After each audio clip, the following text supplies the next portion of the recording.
저는 뒷파트 인터뷰 맡았고, 제가 맡은 부분에서는 6명의 다양한 분야의 전문가들이 이 프로젝트에 참여했던 사람들을 인터뷰한 내이고요. 그리고 이 책 읽어보신 분들은 알겠지만, 이 인터뷰 파트에는 이미지가 거의 없어가지고, 제가 그 관련된 내용들이 있으면 최대한 이미지를 찾아가지고 첨부해봤습니다. 먼저 설계 과정에 대한 폴러의 인터뷰이고요. 이 사람은 베르너 소백 슈트가르트에서 프로젝트 매니저를 하고 있고 이 프로젝트의 설계 과정에서 참여했던 사람입니다.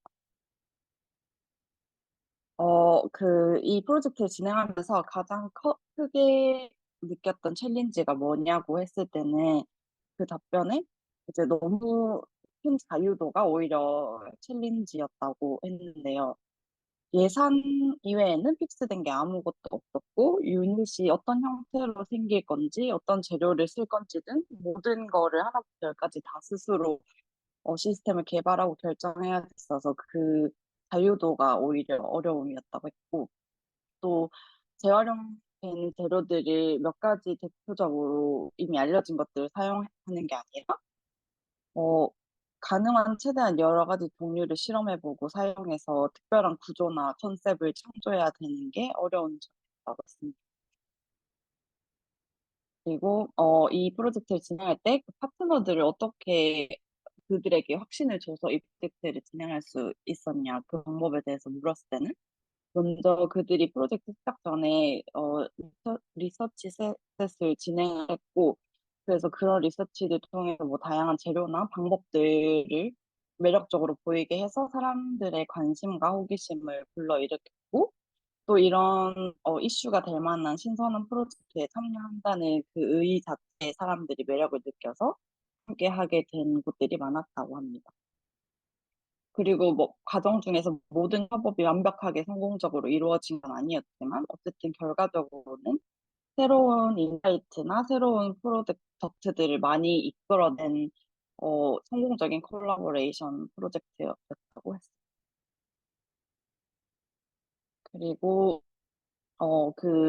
이런 혁신적인 재료들이 그 다음 프로젝트들에도 계속 바로 다이렉트로 사용되어질 수 있냐고 물었을 때 어, 일단 자기들이 사용했던 재료들이 대부분 전형적인 오픈 마켓에서 구할 수 있는 것들이었고, 이었지만, 그래도 한계라고 지적할 만한 것에는 사람들이 실제로 살아야 되는 그 공간이었기 때문에 많은 규제나 규칙들이 있었다는 점과, 그리고 기성 제품들과 비교했을 때는 확실히 추가적으로 발생하는 비용들이 많은 건 사실이기 때문에 그게 한계이긴 한데 경쟁력은 충분히 있다고 프로젝트를 진행하면서 그들 스스로 증명을 해냈다.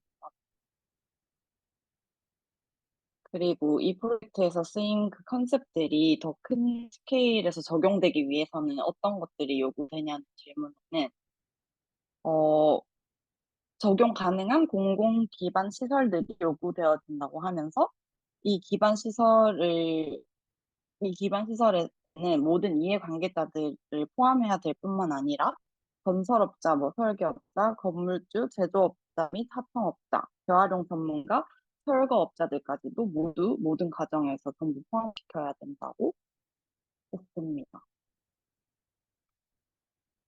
그리고 이번 프로젝트를 통해서 가장 크게 본인이 알게 된, 느낀 인사이트가 뭐냐고 물었을 때 개인적으로 인텐시브하게 프로젝트의 모든 부분을 리서치를 하면서 광범위한 건축 자재에 대한 관심과 호기심이 다시 일깨워졌고, 또한 그 하나하나의 재료들이 어떠한 가능성을 갖고 있는지, 그 기존에 알려진 기능뿐만 아니라 다각도로 새로 생각해보게 된 경험이 미래를 위해서 되게 가치 있는 일이었다고 생각한다고 했습니다.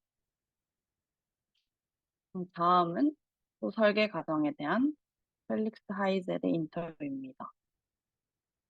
이 사람은 1984년에 독일에서 태어났고, 그리고 건축가이자 리서처이고, 미국에서 코넬 대학교에서 교수로도 활동을 하고 있습니다. 어, 이 프로젝트에서 이 프로젝트에 사용된 모든 재료들이 일상생활에서 쉽게 적용이 가능하냐는 질문에 이론적으로는 그렇다. 그 앞에 다른 사람이 말한 것처럼 모든 재료들이 그 오픈 마켓에서 구매되어졌고 그 후에 그 재료들을 결합하는 방식 같은 것들이 새롭게 개발되어진 거고 그리고 디테일들을 더 개발한 거지 재료들 자체는 쉽게 구할 수 있는 것들이라고 했습니다. 그리고 이 사람은 재료를 구하고 그거를 사용하는 것 자체는 일차적인 문제고 더 중요한 것은 철거 이후에 그것들이 오염 없이 잘 분해되는지 그런 것들이 진짜 더 고민해야 될 문제라고 강조를 했고 그런 의미에서 이 프로젝트는 그런 재료들의 타당성과 실용 가능성뿐만 아니라 그 이후에 잘 분해되는 것까지도 테스트하고 증명해 볼 수 있는 중요한 의미의 프로젝트라고 했습니다. 그리고 이 프로젝트에서 얻은 인사이트들을 가능한 빨리 여러 곳으로 널리 퍼뜨릴 수 있었던 방법이 뭐였냐는 질문에는 먼저 이 프로젝트 자체가 하나의 오픈 플랫폼으로 기능을 해서 어, 적절한 사람들에게 빠르게 퍼져나갈 수 있는 역할을 하고 있고 그리고 네스트 빌딩이 다양한 전문 분야의 관계자들의 거의 메일 투어를 제공을 하는데 제가 찾아보니까 또 홈페이지에서도 가상 투어도 제공을 하더라고요. 그래서 실제로 안에 다 이렇게 둘러볼 수 있고 설명도 진짜 친절하게 다 적혀 있어요. 그래서 그런 것들을 통해서 더 알리고 있는 중인 것 같고 또 실제로 이 재료 샘플들을 그 이해관계자들에게 무료로 출판해서 보내주기도 하고 또 그 자체 네스트 빌딩 안에 이렇게 라이브러리가 있어서 재료를 사람들이 직접 보고 만져볼 수 있게 그렇게 준비를 해놨다고 합니다.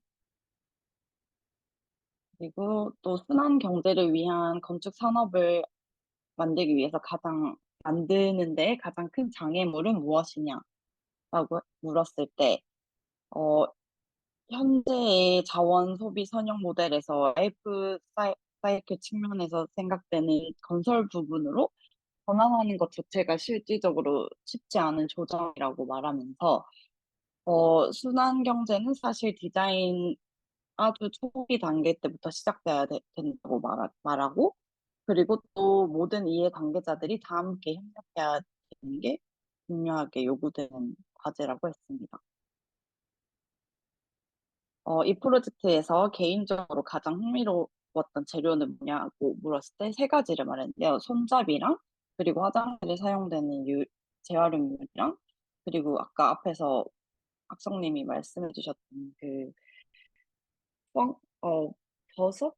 뭐라고 해야 되지? 펑거스로 만들어진 단열재? 그걸 꼽았는데, 하나씩 살펴보면은, 이 문손잡이는 브뤼셀 은행 본사의 1970년대 디자인 그대로 사용한 브론즈 손잡이고, 건축가이자 가구 디자이너인 줄리스 와베스 디자인을 했고, 그리고 이 화장실에 사용된 재활용 유리는 마그나 글라스 캐라믹이라고 불려지는데, 이거는 깨진 유리들을 깨끗하게 분류를 해서 녹여서 재활용한 것이고 내구성이 뛰어난 반투명 소재이자 재료의 색상이 생산에 사용되어지는 원료의 색상에 따라서 변경 가능하다는 장점이 있다고 합니다.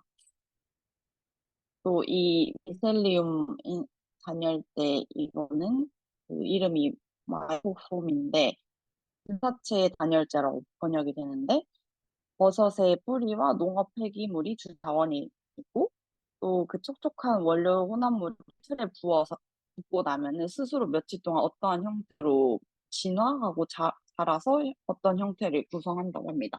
그리고 그 버섯의 종류에 따라서 구성 요소의 속성을 조정할 수 있고 또 이 재료를 사용한 이후에 버릴 때는 그냥 말 그대로 퇴비 더미에 그냥 버리면 자연 생분해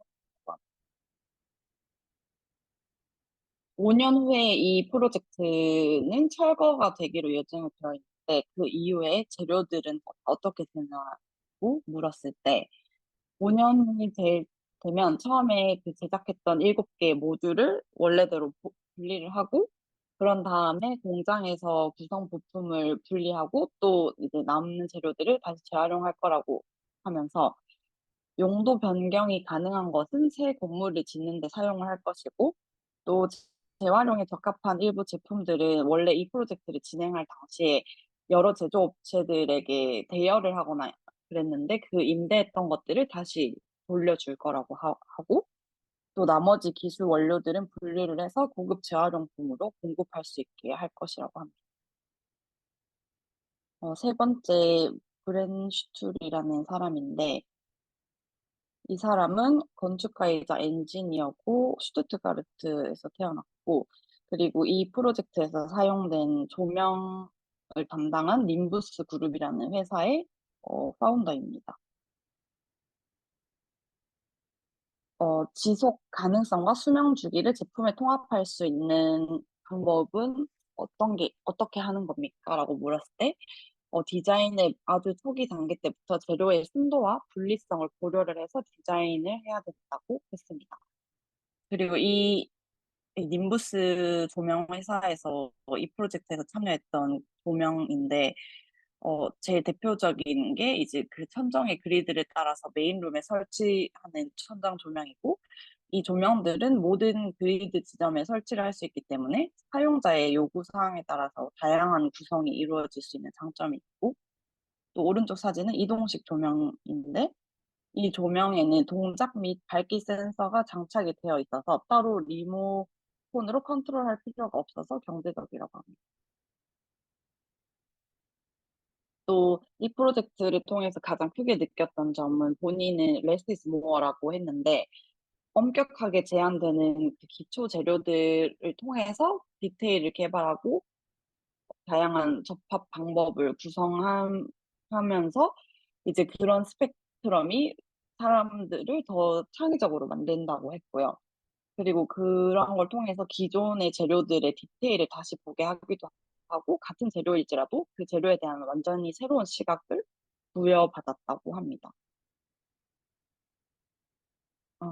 그리고 5년 후쯤에 조명 산업에서는 어떤 혁신을 볼 수 있냐는 질문에는 세 가지를 꼽았는데, 먼저 최소한 오늘날에 사용되어지는 것보다 50% 정도 적은 에너지 소비량을 볼 수 있게 될 것이고, 또한 그 디지털화가 더 광범위하게 가속되고 채택되어서 유저들이 서비스로 다양한 것들을 누릴 수 있게 될 것이고, 또 오늘날보다 케이블이나 전원 콘센트가 훨씬 덜 필요하게 될 것이라고 전문가로서 말했습니다. 그리고 다음은 린드너 그룹에 대한 인터뷰인데, 이거는 개인적인 인터뷰가 아니고 그냥 그 그룹 회사가 대표로 인터뷰를 한 것 같아요. 이 그룹은 이 프로젝트에서 냉난방 천장 패널을 공급했는데 이 패널은 무광택 알루미늄으로 제작이 되어 있어서 완전히 재활용될 수 있고 또 파이프는 순동으로 만들어지며 접착제를 전혀 사용하지 않고 나사로만 고정된다고 합니다.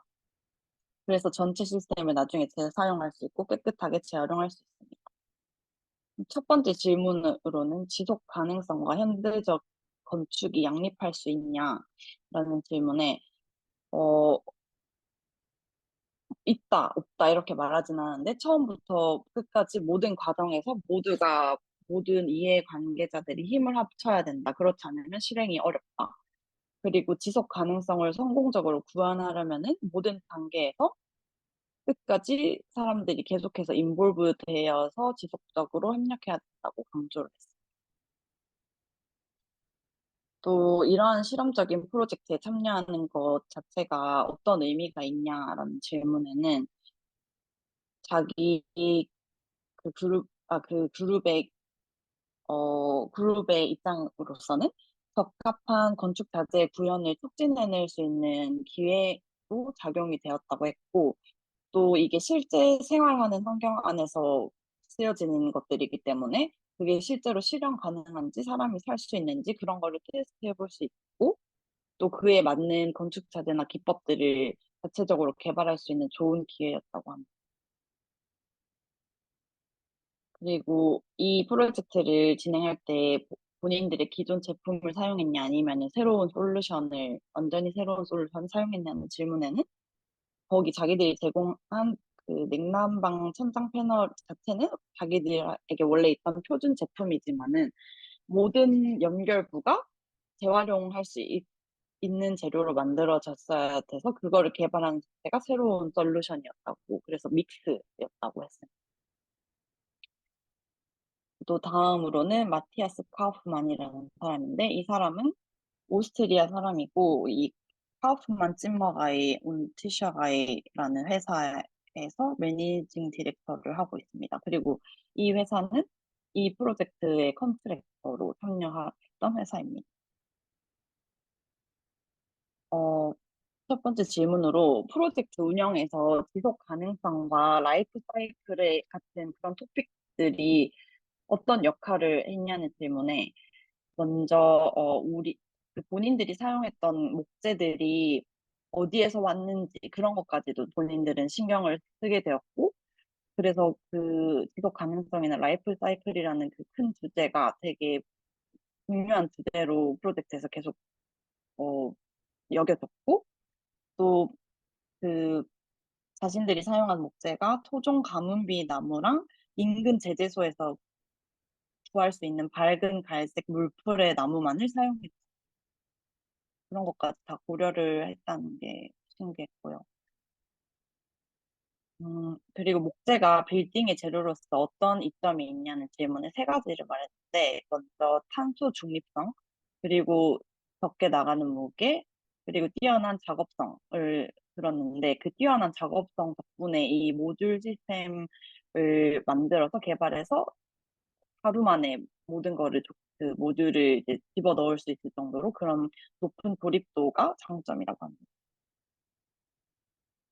그리고 이 프로젝트에서 사용된 그 건설에서 사용된 스킬들이 지속 가능한 미래를 위해서 옳은 방향의 것이냐라고 물었는데 완전 그렇다고 동의하면서 자기들도 이 프로젝트 진행할 때 일체 접착제 같은 걸 사용하지 않고 순수한 재료만을 사용을 해서 분해할 때 나중에 다 깨끗하게 분리할 수 있고 또 재사용되는데 문제가 없을 거라고 말했고 그런 점들이 지속 가능성에 있어서 완전히 좋은 방향이라고 했습니다. 그리고 다음으로는 엔리코 말세시라는 스위스 사람인데요. 이 사람은 이 네스트의 이노베이션 매니저로 일하고 있습니다.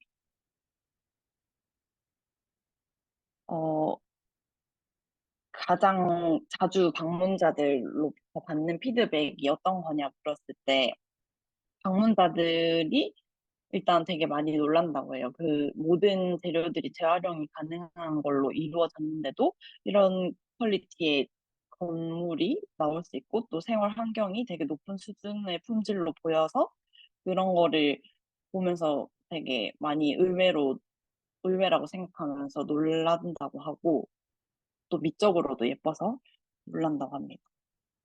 그리고 또 사람들이 자주 말하는 제일 놀랍거나 신기하다고 생각한 재료들이 뭐가 있냐고 물었을 때 두 가지를 꼽았는데 이 앞에서 학성님께서 자세하게 말씀해 주셨는데 이 블랙 애플십 이랑 그리고 아까 앞에서 저도 또 말했듯이 그 단열재, 헝거스로 만들어진 단열재 이 두 개의 사람들이 제일 많이 놀랐다고 합니다.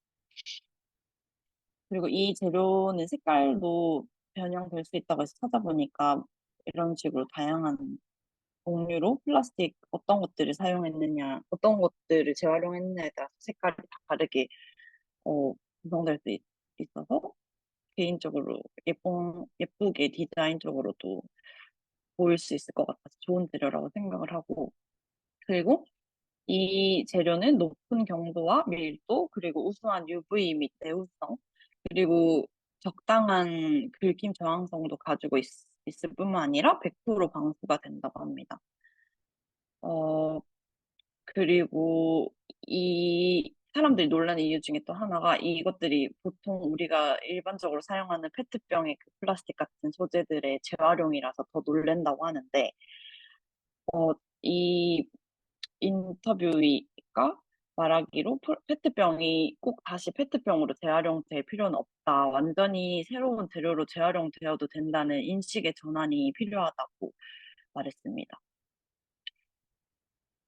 그리고 실제로 이 유닛에 그 사람이 알고 있는 두 명의 지인, PhD 학생들이 살고 있는데 매우 긍정적인 피드백을 살면서 주고 있다고 하고 또 가격적인 측면에서도 경제적이고 좋을 뿐만 아니라 환경에도 좋으니까 거기에 사는 거에 대한 만족도가 상당히 높다고 합니다.